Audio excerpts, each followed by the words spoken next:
दोस्तों नमस्कार। जय श्री राम। आज की कहानी हनुमान जी महाराज और एक सच्चे भक्त की परीक्षा है। दोस्तों, एक छोटे से गांव में केशव रहता था। वह बहुत गरीब था, लेकिन हनुमान जी का सच्चा भक्त भी था।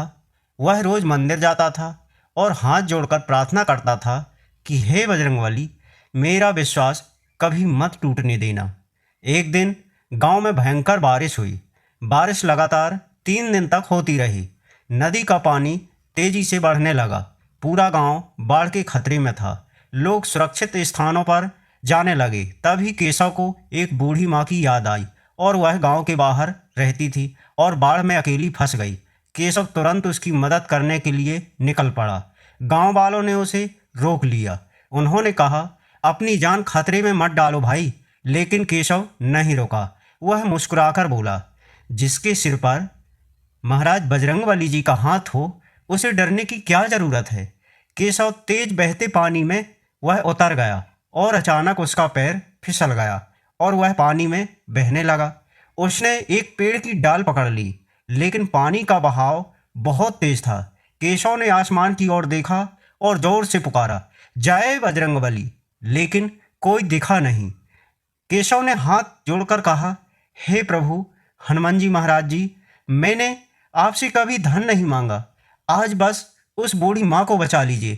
तभी अचानक उसे किसी के आने की आवाज़ सुनाई दी। छपाक छपाक।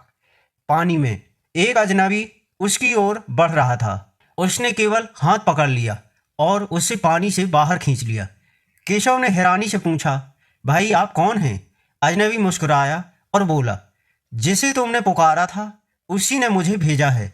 फिर दोनों बूढ़ी माँ की ओर बढ़े और उन्होंने उसे सुरक्षित बाहर निकाल लिया। केशव ने पीछे मुड़कर देखा तो वहां कोई नहीं था। केवल कीचड़ में 2 बड़े पैर के निशान बने थे। केशव उन्हें देखकर स्तब्ध रह गया और उसकी आंखों में आंसू आ गए। वह हाथ जोड़कर बोला, हे बजरंगबली, आज मुझे आपकी शक्ति समझ आ गई। सच्ची भक्ति केवल नाम लेने में नहीं है, बल्कि सच्ची भक्ति किसी के काम आने में है। उस दिन के बाद केशव पूरी तरह बदल गया और वह कोई इच्छा नहीं मांगता था। बस एक प्रार्थना करता था कि हे प्रभु, हे महाराज हनुमान जी, मुझे सेवा करने की शक्ति देना। क्योंकि सच्ची भक्ति वही है जिसमें अपने लिए कम और दूसरों के लिए ज़्यादा मांगा जाए। भगवान हमेशा अपने भक्तों को सहारा देते हैं, कभी चमत्कार बनकर, कभी किसी इंसान के रूप में और कभी हिम्मत बनकर। इसलिए भगवान से चमत्कार मत मांगो, किसी ज़रूरतमंद के लिए सहारा बनो। शायद यही सच्ची भक्ति है। दोस्तों, जय श्री राम, जय बजरंगबली। अपना चैनल शॉर्ट सार 99, कहानी का सार शॉर्ट में।